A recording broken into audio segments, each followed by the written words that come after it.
ଓହୋ ଯେଉଁଟା ଥଣ୍ଡା ପଡ଼ୁଛି ସେଥିପାଇଁ ମୋ କ୍ୟାବ୍ ସବୁ ଯାକ ସେ ଟ୍ରଲି ବ୍ୟାଗ୍ ଭିତରେ ରହିଯାଇଛି ଆଉ ବ୍ୟାଗ୍ଟା ପୁରା ସେ ଭିତରେ ରହିଯାଇଛି ବୁଝିପାରିଲେ କି। ତ ମୁଁ ଆଉ କିଛି କାଢ଼ାକାଢ଼ି କରିପାରିଲିନି। ମୋର ଲ୍ୟାପଟପ୍ ବ୍ୟାଗ୍ରେ ଏଇଟା ଗୋଟେ ଥିଲା ତ ଏଇଟାକୁ ହିଁ କାଢ଼ିଦେଲି। ଏ ପାଖରେ ଗୋଟେ ଗାଁଟା ଅଛି, ଏଇଟା ହେଉଛି କ'ଣ କହିଲେ ଟିପିଡ଼ିଙ୍ଗିଆ କେ ନୂଆ ଗାଁ କନ୍ଧମାଳ ବୁଝିପାରିଲେ କି। ଥଣ୍ଡା ପ୍ରବଳ ହେଉଛି, ଖୋଜୁଛି ଗୋଟେ ଦୋକାନ ସେଇଟା କୁଆଡ଼େ ଦେଖାଯାଉନି। ଭୋକ ଲାଗୁଛି କ'ଣ ଟିକେ ଯଦି ଖାଇବା ମିଳିଲା ଭଲ କଥା, ବଟ୍ ଏ ସିଚୁଏସନ୍ରେ ଦୋକାନ ମିଳିବାଟା ଭାଇ ବଡ଼ କଥା। ସୋ ଯିବା ଗାଁଟା ଭିତରକୁ ଟିକେ ଦେଖିବା ପଚାରିବା କେଉଁଠି ଦୋକାନ ଫୋକାନ କ'ଣ ଅଛି କି, ଆଉ କ'ଣ ଟିକେ ଦରକାର ପଡ଼ିଲେ କ'ଣ ଟିକେ କିଣିବା, ଆଉ ଯାହା ବି ହଉ ଅଛି କିଣିକି କ'ଣ ଟିକେ ଖାଇଦେବା ଆଉ।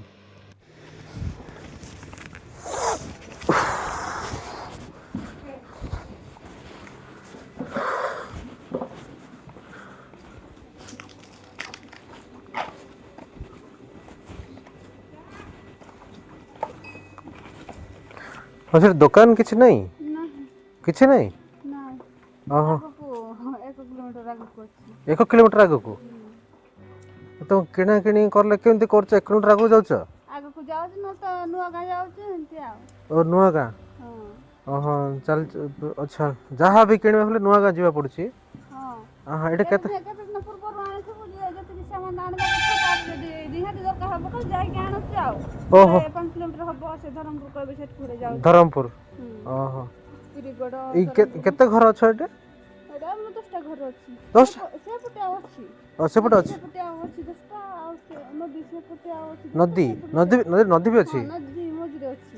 ଆଚ୍ଛା ଓହୋ, ତାହେଲେ ଗାଁ ପୁରା ସେପଟେ ସାଇଡ୍ କେ ନୂଆ ଗାଁ ନହେଲେ ତ ଧରମପୁର। କେମିତି ଯିବା ଆସିବା କରୁଛ?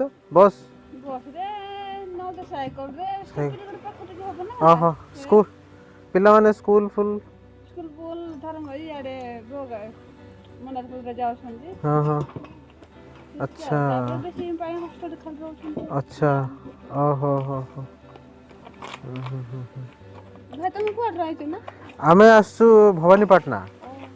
ଭବାନୀପାଟଣାରୁ ଯାଉଛୁ ଗାଡ଼ି କ'ଣ ଖରାପ ହେଇଛି ନା ବ୍ରହ୍ମପୁର। କ'ଣ? ହଁ ସେଇଟା ପାଇଁ ଆମେ ଜଗିଛୁ ତ, ସେ ଗାଡ଼ିରେ କ'ଣ ଖାଇବା ପାଇଁ ବିସ୍କୁଟ୍ ଫିସ୍କୁଟ୍ କ'ଣ ଅଛି କି ନାହିଁ ତ ମୋତେ କହିଲେ, ମୁଁ କହିଲି ଟିକେ ମୁଁ ଦେଖିକି ଆଉ ସେଇଟା ଘର ଫର ନାହିଁ ନା। ଆଚ୍ଛା ଓହୋ କରେଣ୍ଟ ବି ଆସିନି ଏଠି?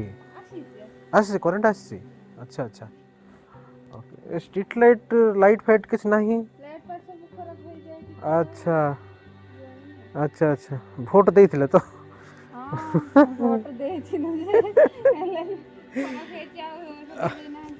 ଆଚ୍ଛା ଆଚ୍ଛା ହଁ ହଁ ନାଇଁ ଗୋଟେ ଲାଗିନି ବି ଏଠି। ଓହୋ ହୋ ହୋ ଆଚ୍ଛା ହଁ ହଉ ଠିକ୍ ଅଛି, ହଉ ଧନ୍ୟବାଦ।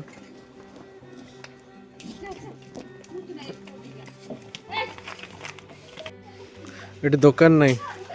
ଦୁଇଟା ଜାଗା କହିଲେ, ଗୋଟେ କେ ନୂଆ ଗାଁ ଯିବାକୁ ପଡ଼ିବ, ନହେଲେ ତ ସେପଟେ କୁଆଡ଼େ ଧରମପୁର ବୋଲି ଗୋଟେ ଜାଗାଟେ ଅଛି। ସୋ ଆଶାରେ ରହିଗଲା, ଏଠି କିଛି ମିଳିବନି। ଥଣ୍ଡା କାକର ରହିବାକୁ ପଡ଼ିବ, ଷ୍ଟେପିନ୍ ତିଆରି ହେଇକି ଆସିଲା ପରେ ଯାଇକି ହିଁ ଯିବା କଥା। ବାକି ହଉ ପଳେଇବା ଗାଡ଼ି ପାଖକୁ। ହଉ ଥଣ୍ଡା ପ୍ରବଳ ପଡ଼ୁଛି ବାକି କନ୍ଧମାଳରେ।